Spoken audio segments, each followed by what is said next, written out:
I would have loved you better, but I couldn't have loved you more. This is a quote by Su Zhao that's kind of been playing over and over in my head. It's made me realize that love isn't measured by how perfectly we showed up. It's measured by how much of ourselves we are willing to give, even when we don't get it exactly right. And if I'm being honest, I recognize the places where I fell short in the relationship. You know, the moments I was too stubborn to listen, the times where I let my pride get in the way, and even the times where I was uncomfortable and maybe I shouldn't have been. And sometimes I think if I could go back, I would do things differently. You know, I would be more patient. I'd learn to pause before I let my fears speak to me. I'd be more forgiving, not only to her, but to myself. But when I think about the depth of my love, I know I gave them everything I had. Every piece of vulnerability I could find, I placed it in their hands. Even if I didn't deliver it with the grace that they deserved. You know, I still meant every word, every gesture, every look, and I don't know, my heart was pure and my intentions were good, and perhaps that's what matters at the end of the day. But in the end, it didn't work out. And that's okay. I feel like a lot of the times people think that love leaves you with regret, but you should never regret the love that you gave. You can wish you'd done it better and still know you couldn't have loved them anymore. And you know, I found peace in it. I know that everything has a reason behind it and everything serves its purpose. You know, some people are there for really important times in your life.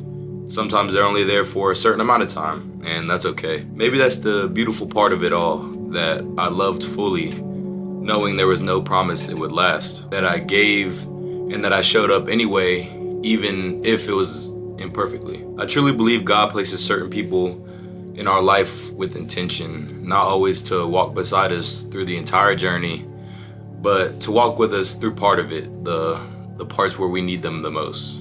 I now know that sometimes endings aren't always failure, but that they're signs of fulfillment. It means that someone's purpose in your life has been met, that chapter has closed not out of cruelty, but out of the respect that God has started writing the next one. Because yeah, it hurt to let them go, but it also reminds me that if God allowed it to happen, that there's a reason buried in the in-between. This quote insinuates the human nature of looking back in the past with regret. You've already given that love, the time has already passed, life goes on. That's why this quote can be bittersweet. I think people find comfort in the thought that if they go back, they could have another shot at love and perfect it this time. However, you can't look back and regret. You just need to accept the fact that you loved as hard as you could back then with the heart you had back then. Fear, immaturity, and past wounds shape our definition of love, even if we come into that relationship with a pure heart. Love without flaws would feel sterile and it'd just be boring. The reason it was love was because of the imperfections. Love brings out your flaws,